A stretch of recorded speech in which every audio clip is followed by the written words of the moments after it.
يمسهم السوء ولا هم يحزنون ومن يتق الله يجعل له مخرجا ويرزقه من حيث لا يحتسب। পবিত্র হজের মূল আনুষ্ঠানিকতা সম্পন্ন আরাফাতের ময়দানে খুতবা শুনলেন লাখো মুসল্লি। ফিলিস্তিনিদের রক্ষায় মুসলিম বিশ্বকে ঐক্যবদ্ধ হওয়ার আহ্বান। লেবানন সীমান্তে হামলা পাল্টা হামলা অব্যাহত। হিজবুল্লাহ আতঙ্কে প্রায় জনশূন্য ইসরায়েলের উত্তরাঞ্চল। পরিস্থিতি নিয়ন্ত্রণে ফ্রান্সের প্রস্তাব। ইউক্রেন সংকট নিয়ে আলোচিত শান্তি সম্মেলন শুরু হচ্ছে সুইজারল্যান্ডে। যুদ্ধবন্ধে ৩ শর্ত দিলেন পুতিন, জেলেনস্কির প্রত্যাখ্যান।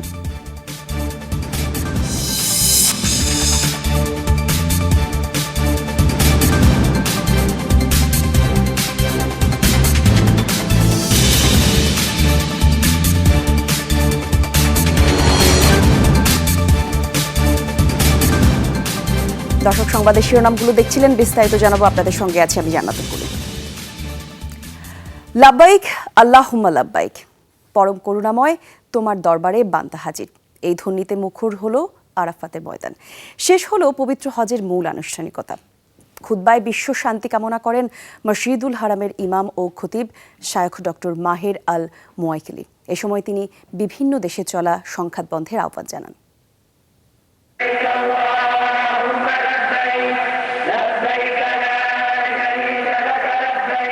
মহান আল্লাহর দরবারে পরিপূর্ণ আত্মসমর্পণ, একই পোশাকে নানা বর্ণের মানুষের মিলন মেলা আরাফাত ময়দানে। লাখো মুসল্লির কণ্ঠে একই উচ্চারণ, আমি হাজির, হে আল্লাহ আমি হাজির। 5 দিনের হজের মূল আনুষ্ঠানিকতা সম্পন্ন হয় আরাফার ময়দানে। এখানে দাঁড়িয়ে হযরত মুহাম্মদ সাল্লাল্লাহু আলাইহি ওয়াসাল্লাম বিদায় হজের ভাষণ দিয়েছিলেন। এদিন ফজরের নামাজ শেষে মিনা থেকে 14 কিলোমিটার দূরের আরাফার ময়দানে সমবেত হন মুসল্লিরা। স্থানীয় সময় দুপুর 12টায় খুতবা শুরু করেন মসজিদুল হারামের ইমাম ও খতিব শায়খ ডক্টর মাহের আল মুয়াইকিলি। বাংলাসহ বেশ কয়েকটি ভাষায় সম্প্রচারিত হয় সেই খুতবা। এ সময় বিশ্বের শান্তি কামনার পাশাপাশি মুসলিমদের ঐক্যবদ্ধ হওয়ার আহ্বান জানানো হয়। আল্লাহ তাআলা মানুষের প্রাণ রক্ষাকে অপরিহার্য করেছেন এবং রক্তপাতের বিষয়ে সীমা লঙ্ঘনকে নিষিদ্ধ ঘোষণা করে বলেছেন, ওয়ালা তাকতুলুন নাফসাল্লাতী হারামাল্লাহু ইল্লা বিল হক, তোমরা ন্যায়সঙ্গত কারণ ছাড়া সে প্রাণ হত্যা করো না যা আল্লাহ নিষিদ্ধ করেছেন। যে ব্যক্তি তাকওয়ার অধিকারী হয় সে দুনিয়া ও আখিরাতের উত্তম পরিণাম এবং নিশ্চিত বিজয় লাভ করে। আল্লাহ সুবহানাহু ওয়া তাআলা বলেন, আর যারা তাকওয়া অবলম্বন করেছে আল্লাহ তাদেরকে উদ্ধার করবেন তাদের সাফল্য সহ, তাদেরকে অমঙ্গল স্পর্শ করবে না এবং তারা চিন্তিত হবে না। কিছুক্ষণ বিরতির পর জোহর আর আসরের নামাজ একসাথে আদায় করেন হাজিরা। মুসলিম বিশ্বের সবচেয়ে বড় জমায়েতে এবছর যোগ দেওয়ার সৌভাগ্য হয়েছে বিশ্বের বিভিন্ন দেশের 15 লাখের বেশি মুসল্লির। এই অনুভূতি ভাষায় প্রকাশ করার মতো নয়। আরাফার ময়দানে আল্লাহ আমাদের আমলগুলো কবুল করুন, মনে হচ্ছে সৃষ্টিকর্তার কাছাকাছি আছে। এটা আমার স্বপ্ন ছিল যে মক্কা আর আরাফায় আসব। এই বছর আমার সেই স্বপ্ন পূরণ হলো। আশা করি এবারই শেষ নয়, ভবিষ্যতে আরও এখানে আসতে পারবো। সূর্যাস্তের ঠিক আগেই আরাফার ময়দান ছেড়ে মুজদালিফায় যাবেন হাজিরা। সেখানে একসাথে আদায় করবেন মাগরিব ও এশার নামাজ। ভোর পর্যন্ত সেখানে অবস্থান এবং শয়তানকে নিক্ষেপের জন্য পাথর সংগ্রহ করবেন। ফজরের নামাজ আদায় করে মিনায় আল জামারায় শয়তানকে লক্ষ্য করে পাথর নিক্ষেপ করবেন। এরপর পশু কুরবানি করবেন। সবশেষ তাওয়াফ করবেন হাজিরা। মোস্তফা মাহমুদ, যমুনা নিউজ। শুধু গুনাহ মাফ কিংবা পার্থিব জীবন এবং পরকালের শান্তি নয়, এবারের হজে মুসল্লিরা তাদের দোয়ায় সামিল রেখেছেন নির্যাতিত গাজাবাসীদের। আরাফার ময়দানে প্রবেশের পরই মুসল্লিরা জানান ফিলিস্তিনি শান্তি কামনায় প্রতি মুহূর্তে আল্লাহর দরবারে আকুতি জানাচ্ছেন তারা। ইসরায়েল আগ্রাসন থেকে ফিলিস্তিনিদের রক্ষায় মুসলিম বিশ্বকে ঐক্যবদ্ধ হওয়ার আহ্বানও জানান হাজিরা।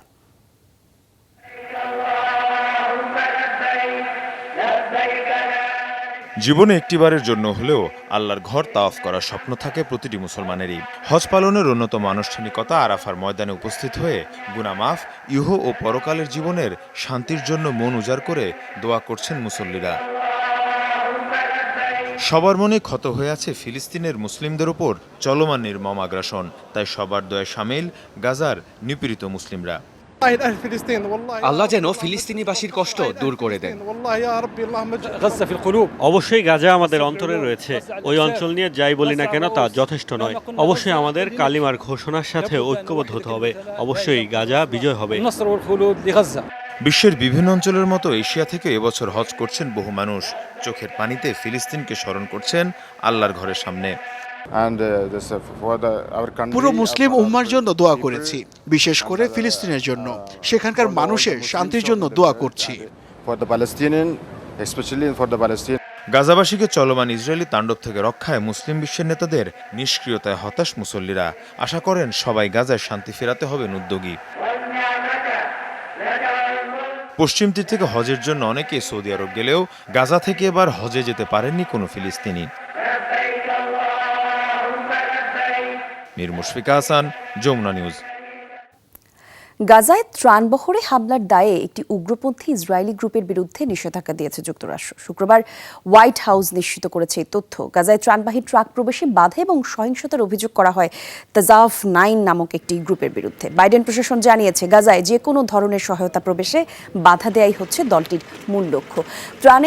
ট্রাকে লুটপাট এবং আগুন ধরিয়ে দেওয়ার অভিযোগও রয়েছে তাদের বিরুদ্ধে। এক বিবৃতিতে মার্কিন পররাষ্ট্র দপ্তর জানিয়েছে গাজার বেসামরিক সুরক্ষার দায়িত্ব রয়েছে ইসরায়েলের সরকারের। জরুরি মানবিক সহায়তাকে কেন্দ্র করে সহিংস আচরণ মেনে নেওয়া হবে না বলে হুঁশিয়ারি দেওয়া হয়।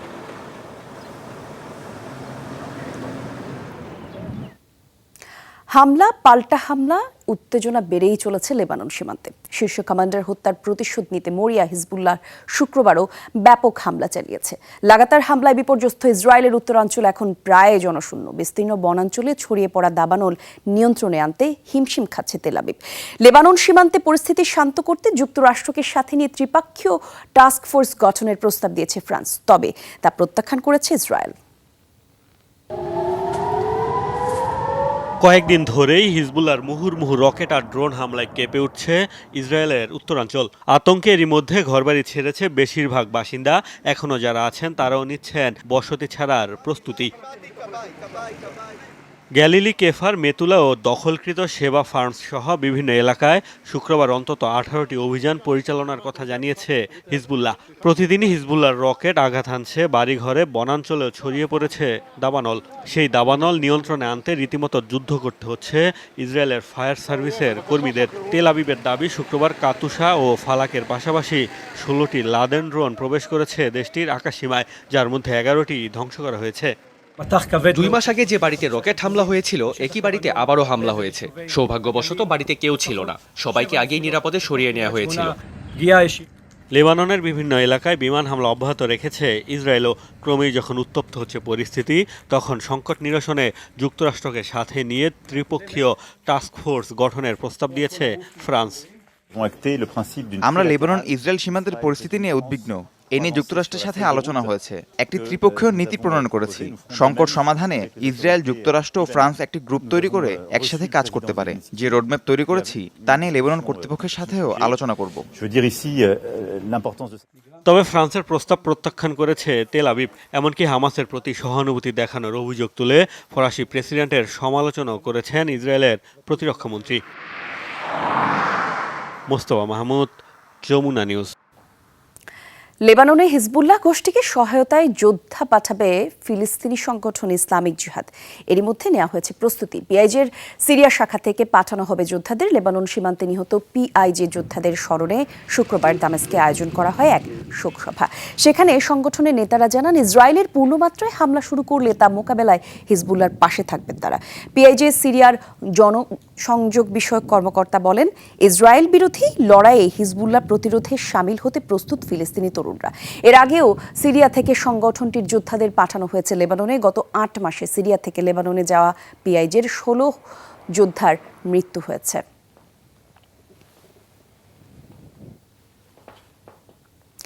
এবার এডেন উপসাগরে একটি কার্গো জাহাজকে লক্ষ্য করে ক্ষেপণাস্ত্র হামলা চালিয়েছে ইয়েমেনের হুতি বিদ্রোহীরা। বৃহস্পতিবার 2টি ক্রুজ ক্ষেপণাস্ত্র ব্যবহার করে এই হামলা চালানো হয়। মার্কিন সেন্ট্রাল কমান্ড এক বিবৃতিতে এই তথ্য জানায়, যাতে বলা হয়, হুতিদের হামলায় পালাউয়ের পতাকাবাহী এমভি ভারভেনা নামের একটি জাহাজে আগুন ধরে যায়। এতে করে একজন বেসামরিক নাবিক গুরুতর আহত হন। পরে মার্কিন নৌবাহিনীর সদস্যরা তাকে উদ্ধার করে। ইউক্রেনের মালিকানাধীন জাহাজটি ইতালিতে কাঠ নিয়ে যাচ্ছিল। পথে এডের উপসাগরে হামলার মুখে পড়ে সেটি, এবং এর আগে গত বুধবার লোহিত সাগরে একটি বাণিজ্যিক জাহাজে হামলার দাবি করে হুতি বিদ্রোহীরা। নৌ ড্রোন, এরিয়াল ড্রোন এবং ব্যালিস্টিক ক্ষেপণাস্ত্র ব্যবহার করে ওই হামলা চালানো হয়।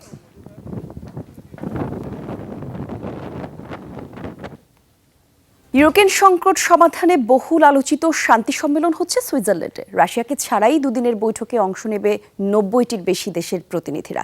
এরই মধ্যে বার্গেনস্টকে পৌঁছেছেন অনেক বিশ্ব নেতা। শনিবার সকালে পৌঁছেছেন ইউক্রেনের প্রেসিডেন্ট ভলোদিমির জেলেনস্কি এবং মার্কিন ভাইস প্রেসিডেন্ট কমলা হ্যারিস।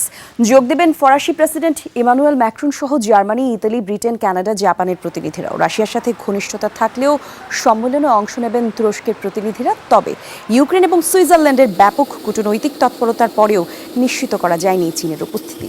শান্তি সম্মেলন ঘিরে পাহাড়ি শহরটি ঘিরে জোরদার করা হয়েছে নিরাপত্তা ব্যবস্থা।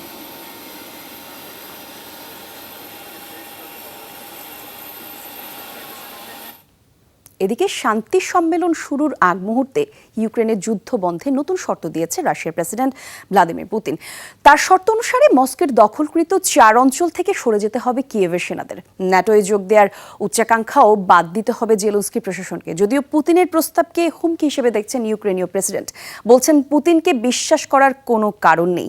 আর যুক্তরাষ্ট্রের মন্তব্য, ইউক্রেনের শান্তি প্রক্রিয়ায় রাশিয়ার দাবি দাওয়া জানানোর কোনো সুযোগ নেই। ইউক্রেন যুদ্ধ বন্ধের উপায় অনুসন্ধানে সুইজারল্যান্ডে যখন বিশাল শান্তি সম্মেলনের প্রস্তুতি চলছে, তখন নতুন শর্ত ছুড়ে দিলেন রাশিয়ার প্রেসিডেন্ট ভ্লাদিমির পুতিন। বললেন যে কোনো মুহূর্তে অভিযান বন্ধ করতে পারেন তারা, তবে ন্যাটোর সদস্যপদের উচ্চাশা ছাড়তে হবে কিয়েভকে। এছাড়া রাশিয়ার অঞ্চল হিসেবে অন্তর্ভুক্ত দোনেৎস্ক, লুহানস্ক, খেরসন ও জাপোরিঝিয়া থেকে প্রত্যাহার করতে হবে ইউক্রেনীয় সেনাদের। পশ্চিমারা আমাদের স্বার্থ উপেক্ষা করেই আসছে। আমাদের শর্তগুলো খুবই সাধারণ। আমাদের অন্তর্ভুক্ত এলাকাগুলো থেকে পুরোপুরি সেনা সরিয়ে নিতে হবে। কিয়েভ যে মুহূর্তে বলবে তারা সেনা প্রত্যাহারে প্রস্তুত এবং একই সাথে ন্যাটোয় যোগদানের পরিকল্পনা বাতিল করবে, আমাদের তরফ থেকে যুদ্ধবিরতির ঘোষণা আসবে। তবে পুতিনের শর্তকে উড়িয়ে দিয়েছেন ইউক্রেনের প্রেসিডেন্ট ভলোদিমির জেলেনস্কি। বলেন সব দাবি পূরণ হলেও সামরিক অভিযান বন্ধ করবে না রাশিয়া। পুতিনকে অ্যাডলফ হিটলারের সাথেও তুলনা করেন তিনি। পুতিন বলেছেন তাকে আমাদের দেশের একটি অংশ দিয়ে দিতে হবে, তখন নাকি সংঘাত বন্ধ হবে। হিটলারের মতোই বার্তা। এ ধরনের বার্তায় বিশ্বাস করা সম্ভব না। 2014 সালে শুরু হয়েছিল দখলদারিত্ব। তখন বলা হতো ক্রাইমিয়া ও দোনবাসের কথা। আজ তিনি 4 রাজ্যের কথা বলছেন। ইউক্রেনের ভূমি তারা নিজেদের অংশ বানাতে চাইছে। পুতিনের শর্তকে অযৌক্তিক আখ্যা দিয়েছে যুক্তরাষ্ট্র। মার্কিন প্রতিরক্ষা মন্ত্রণালয়ের দাবি, সার্বভৌম ইউক্রেন থেকে সেনা সরিয়ে নেয়ার মাধ্যমেই কেবল সংঘাত শেষ করতে পারে পুতিন। সার্বভৌম ইউক্রেনের অঞ্চল অবৈধভাবে দখল করেছেন পুতিন। ইউক্রেনকে নিয়ে স্বৈরাচারী কথা বলার সুযোগ নেই তার। বিশ্বে এমন কোনো নেতাকে চায় না যিনি হঠাৎ এক ভোরে উঠে বললেন প্রতিবেশী দেশের সীমান্ত বিলোপ ও অঞ্চল দখল করবেন। সার্বভৌম ইউক্রেন থেকে সেনা সরিয়ে নেয়ার মাধ্যমেই কেবল সংঘাত শেষ করতে পারেন পুতিন। 3 বছর ধরে চলমান যুদ্ধে ইউক্রেনের 5 ভাগের 1 ভাগ অঞ্চলের দখল নিয়েছে রাশিয়া। ডরথি তাস্ট্রিন, যমুনা নিউজ। গত এক সপ্তাহে ইউক্রেনের বেশ কয়েকটি যুদ্ধবিমান এবং হেলিকপ্টার ধ্বংস করেছে রাশিয়া। পাশাপাশি ভূপাতিত করা হয়েছে তাদের কয়েকশো ড্রোন। শুক্রবার এক বিবৃতিতে এই তথ্য জানায় দেশটির প্রতিরক্ষা মন্ত্রণালয়। মস্কো জানায় ধ্বংস করা হয়েছে মিগ-29, সুখয় 25 এবং সুখয় 27। এছাড়া কিয়েভের সাজোয়াজান সামরিক স্থাপনা, সেনা সদস্যদের লক্ষ্য করেও চালানো হয়েছে হামলা। এদিকে রাশিয়ার বিরুদ্ধে শক্ত প্রতিরোধের দাবি করেছে ইউক্রেন। দেশটির সামরিক বাহিনীর দাবি, গত 24 ঘন্টায় পুরোপুরি প্রতিহত করা হয়েছে রাশিয়ার অন্তত 14টি হামলা। এছাড়া ফ্রন্টলাইনে অন্তত 71টি লড়াই অনুষ্ঠিত হয়েছে বলেও জানিয়েছে কিয়েভ। পবিত্র ঈদ উল আজহা সামনে রেখে জমে উঠেছে মুসলিম বিশ্বের কোরবানির হাটগুলো। মূল্যস্ফীতির কারণে পাকিস্তানে এবার চড়া মূল্যে বিক্রি হচ্ছে গবাদি পশু। এদিকে অর্থনৈতিক মন্দার মধ্যে থাকলেও কোরবানির পশুর উচ্চ চাহিদা রয়েছে বিশ্বের সর্ববৃহৎ মুসলিম দেশ ইন্দোনেশিয়ায়। শত প্রতিকূলতা থাকলেও আল্লাহর সন্তুষ্টি কামনায় পশু কিনতে হাটগুলোতে ভিড় করছেন মুসল্লিরা। একদিন পরেই পবিত্র ঈদ উল আজহা। বাংলাদেশের মতোই বাকি মুসলিম দেশগুলোয় চলছে জোরালো প্রস্তুতি। শেষ মুহূর্তে পশুর হাটগুলোয় ক্রেতাদের উপচে পড়া ভিড়, ব্যস্ত বিক্রেতারাও। গত বছরের তুলনায় মূল্যস্ফীতি নিম্নমুখী হলেও এবারও পাকিস্তানে কমেনি কোরবানির পশুর দাম। চড়া মূল্য হাঁকছেন বিক্রেতারা, বাড়তি দামে পশু কিনতে হচ্ছে, ক্রেতারা ছাড়ছেন সেই ক্ষোভ। মূল্যস্ফীতি কমার কোনো লক্ষণই নেই। গত বছরের তুলনায় এবার পশুর দাম বেশি। 1 লাখ রুপির পশু এবার 1.5 লাখে বিক্রি হচ্ছে। দরিদ্র মানুষের জন্য এত অর্থ দিয়ে পশু কেনা সম্ভব না। এটা সরকারের দাবি যে তারা মূল্যস্ফীতি কমিয়ে এনেছে। বাজারের চিত্র সম্পূর্ণ বিপরীত। গত বছরের চেয়ে পশুর মূল্য 2 থেকে 3 গুণ বেশি চাওয়া হচ্ছে।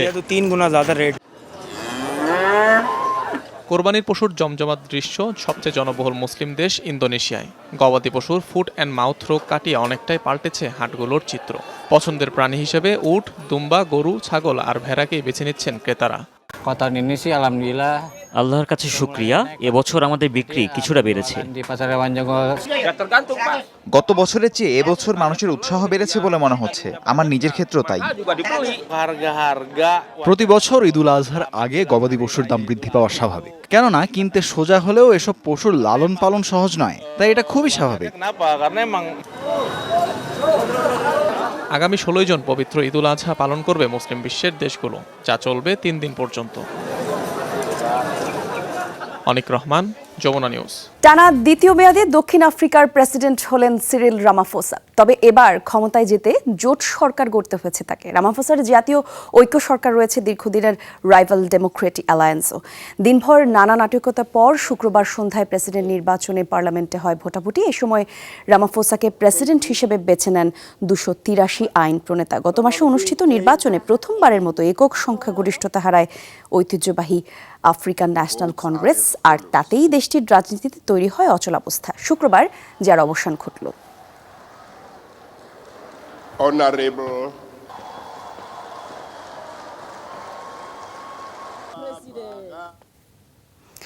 আরও অবনতি হয়েছে যুক্তরাষ্ট্রের ফ্লোরিডা অঙ্গরাজ্যের বন্যা পরিস্থিতি। টানা বৃষ্টিপাতে পানির নিচে দক্ষিণাঞ্চলের বেশিরভাগ এলাকা। বৃহস্পতিবার নতুন করে রেকর্ড করা হয়েছে আরও 30 সেন্টিমিটার বৃষ্টিপাত। বিভিন্ন রাস্তাঘাট পানিতে তলিয়ে যাওয়ায় এখনও যান চলাচল বন্ধ ফ্লোরিডার বিভিন্ন শহরে। বন্যায় ক্ষতিগ্রস্ত শহরগুলোতে জরুরি বিভাগের সদস্যদের সাথে কাজে নেমেছে শহরের বাসিন্দারাও। সপ্তাহ জুড়ে চলা বৃষ্টিতে ভয়াবহ বন্যা পরিস্থিতি তৈরি হয় ফ্লোরিডায়। দেশটির আবহাওয়া বিভাগ জানায় এই বৃষ্টিপাত চলবে আরও বেশ কিছুদিন।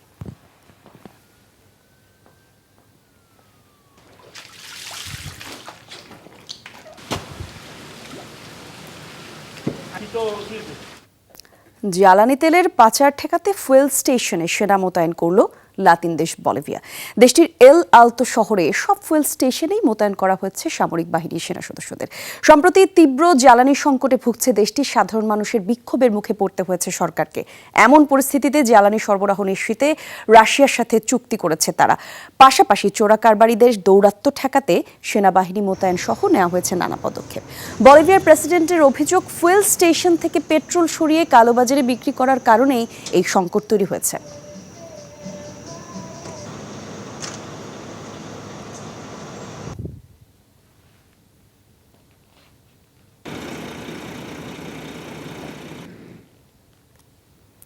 ঈশ্বরকে নিয়ে রসিকতা করায় কোনো সমস্যা নেই বলে মন্তব্য করেছেন ক্যাথলিকদের সর্বোচ্চ ধর্মগুরু পোপ ফ্রান্সিস। শুক্রবার ভ্যাটিকান সিটিতে আগত জনপ্রিয় কৌতুক অভিনেতাদের সাথে সাক্ষাৎ করেন পোপ। এ সময় তিনি বলেন, যেভাবে আমরা প্রিয় মানুষদের নিয়ে হাসি তামাশা করি ঠিক সেভাবেই ঈশ্বরকে নিয়েও করতে পারি। এটা ধর্ম অবমাননার মতো কোনো কাজ নয়। তিনি আরও বলেন, রসিকতা অপমানজনক না। হাসি ঠাট্টায় মানুষের মুখে হাসি ফোটানোর মাধ্যমে আমরা ঈশ্বরকেও হাসতে পারি। মন্তব্য শেষে অতিথিদের সাথে শুভেচ্ছা বিনিময় করেন পোপ ফ্রান্সিস। আমন্ত্রিত অতিথিদের সাথে সেলফিও তোলেন তিনি।